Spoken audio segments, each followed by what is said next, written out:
കൊല്ലം അഷ്ടമുടി സഹകരണ ആശുപത്രിയിൽ നടത്തിയ കൊഴുപ്പ് മാറ്റൽ ശസ്ത്രക്രിയയിൽ ഗുരുതര പിഴവെന്ന് പരാതി. ചാത്തന്നൂർ സ്വദേശി ഫഹീഫ്സിന്റെ 3 വിരലുകളുടെ ചലനശേഷി നഷ്ടപ്പെട്ടു. വാർത്ത റിപ്പോർട്ട് ചെയ്യാനെത്തിയ ജനം TV സംഘത്തിന് നേരെയും ആശുപത്രി അധികൃതരുടെ ഭീഷണി.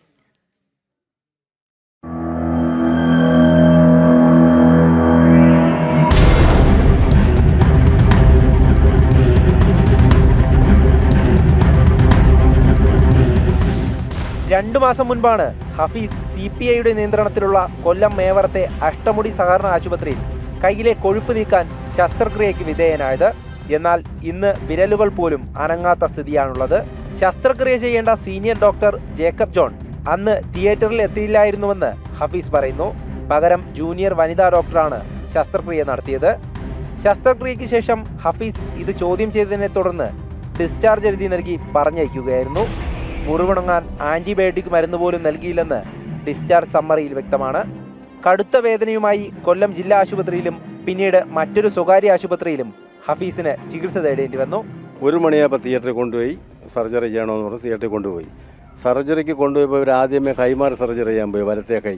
അപ്പോൾ ഞാൻ അനസ്തേഷ്യ കൊടുത്തില്ല അന്നേരം. അപ്പോൾ ഞാൻ പറഞ്ഞു വലത്തേ കൈയിൽ ഇടത്തേ കൈയാന്ന് പറഞ്ഞു. നിങ്ങളതിനകത്ത് എഴുതി വെച്ചിട്ടുണ്ട് ഫയലിനകത്ത്. വീണ്ടും അവർ ഇടത്തേ കൈ സർജറി ചെയ്യാനായിട്ട് ഒരു ലേഡി ഡോക്ടർ, അവർ ഡോക്ടർ ഇവർ MBBS ഉള്ളൂ, അവർക്ക് രജിസ്ട്രേഷൻ നമ്പർ കിട്ടിയിട്ടില്ല. ഈ ജേക്കബ് ജോൺ ഡോക്ടർ തിയേറ്ററിൽ വന്നിട്ടേ ഇല്ല.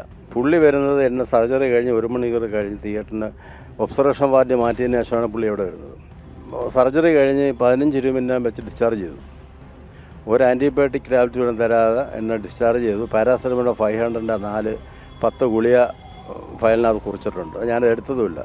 വേദന കൂടിയതിനു ശേഷം ഞാൻ കൊല്ലം ഡിസ്ട്രിക്ട് ഹോസ്പിറ്റലിൽ പോവുകയും അവിടെ ചെന്ന് ആൻറ്റിബയോട്ടിക് ഇഞ്ചക്ഷൻ എടുക്കുകയും മരുന്ന് എടുക്കുകയും തരുകയും ചെയ്തു. പിറ്റേരാലയം BR ഹോസ്പിറ്റലിൽ നെടുങ്ങോലം അവിടെ ചെന്നപ്പോഴാണ് കൈ ഇൻഫെക്ഷൻ ആയത്. ഹഫീസിന് മാത്രമല്ല മറ്റ് രോഗികൾക്കും ഇങ്ങനെ സംഭവിച്ചതായി പിന്നീട് അറിയാൻ കഴിഞ്ഞുവെന്ന് മകൾ പറയുന്നു. അപ്പോൾ ഇത് ഇവിടുത്തെ സ്ഥിരം നടക്കുന്ന ഒരു കാര്യമാണ്, അല്ലെങ്കിൽ അബദ്ധവശാൽ നടക്കുന്ന ഒരു കാര്യമല്ല. മിക്ക പേഷ്യൻറ്റുകൾക്കും ഈ ഒരു അവസ്ഥ സംഭവിക്കുന്നുണ്ട്. എല്ലാവർക്കും ഈ പാരസെറ്റമോൾ എന്ന് പറഞ്ഞ ഗുളിക തന്നെയാണ് സജസ്റ്റ് ചെയ്യുന്നത്. ആൻറ്റിബയോട്ടിക് ആർക്കും തന്നെ നൽകില്ല.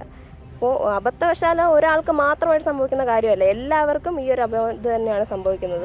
ഹഫീസിന്റെ പ്രതികരണം എടുക്കാനെത്തിയപ്പോഴാണ് ജനം TV വാർത്താ സംഘത്തിന് നേരെയും ആശുപത്രി അധികൃതരുടെ ഭാഗത്തു നിന്ന് ഭീഷണി ഉയരുന്നത്.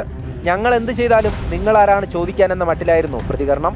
മുൻപും സമാന സംഭവങ്ങൾ ഉണ്ടായിട്ടുള്ളതായും ആശുപത്രിയിൽ അഴിമതി നടക്കുന്നതായും സംഭവം അറിഞ്ഞെത്തിയ നാട്ടുകാരും പറഞ്ഞു. തീർച്ചയായും ഈ ആശുപത്രിയെക്കുറിച്ച് ഏകദേശം ഒരു 4-5 വർഷത്തിന് മുന്നേ തന്നെ നമ്മൾ പ്രതികരിച്ചു തുടങ്ങിയാണ്. ചികിത്സകളൊക്കെ യാതൊരുവിധ അടിസ്ഥാന സൗകര്യങ്ങളുമില്ല. ലിഫ്റ്റില്ല. 3 നില ബിൽഡിംഗ് ഉണ്ടാക്കി വെച്ചിട്ട് ഇതിലേക്ക് രോഗികൾക്ക് കടന്നു പോകാനായിട്ട് ലിഫ്റ്റില്ല. ഈ ആശുപത്രിയിൽ ലൈസൻസ് ഇല്ല. 2017 തീർന്ന ലൈസൻസാണ്. അതിനുശേഷം പുതുക്കിയിട്ടില്ല. മുകളിലത്തേക്ക് അത് ഒരു നിലയ്ക്കാണ് ലൈസൻസ് ഉള്ളത്. മുകളിലത്തേക്കുള്ള നിലയ്ക്കൊന്നും ലൈസൻസ് തന്നെ ഉണ്ടായിട്ടില്ല. എങ്ങനെയൊക്കെ നമ്മൾ പരാതി നൽകിയിട്ടും ഈ ഒരു സർക്കാർ സംവിധാനങ്ങൾ മുഴുവൻ ഇവരെ സഹായിക്കുന്നു എന്നുള്ളത് കൊണ്ട് മാത്രമാണ് ഇവർ ഈ ഗുണ്ടായിസം ഇവിടെ നടത്തിപ്പോകുന്നത്. ഇപ്പോൾ തന്നെ ഈ പ്രതികരിക്കാൻ വന്ന ഇവർക്കെതിരെ ഇവിടുത്തെ സെക്യൂരിറ്റികളും സ്റ്റാഫുകളും എല്ലാം കൂടെ ഗുണ്ടായിസമാണ് കാണിച്ചത്. ഇത് നേരത്തെ മുതലേ ഉണ്ട്.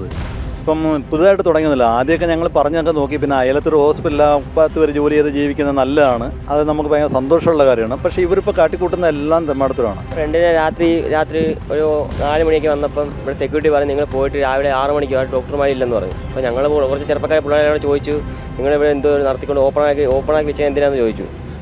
ഡോക്ടറില്ല, നിങ്ങൾ പിന്നെ വരാൻ പറഞ്ഞു. അതാണ് ഇവിടെ നിയമമെന്ന് ചോദിച്ചു. 3 വിരലുകളുടെ ചലനം നഷ്ടപ്പെട്ട ഹഫീസ് ഇപ്പോഴും ചികിത്സ തുടരുകയാണ്.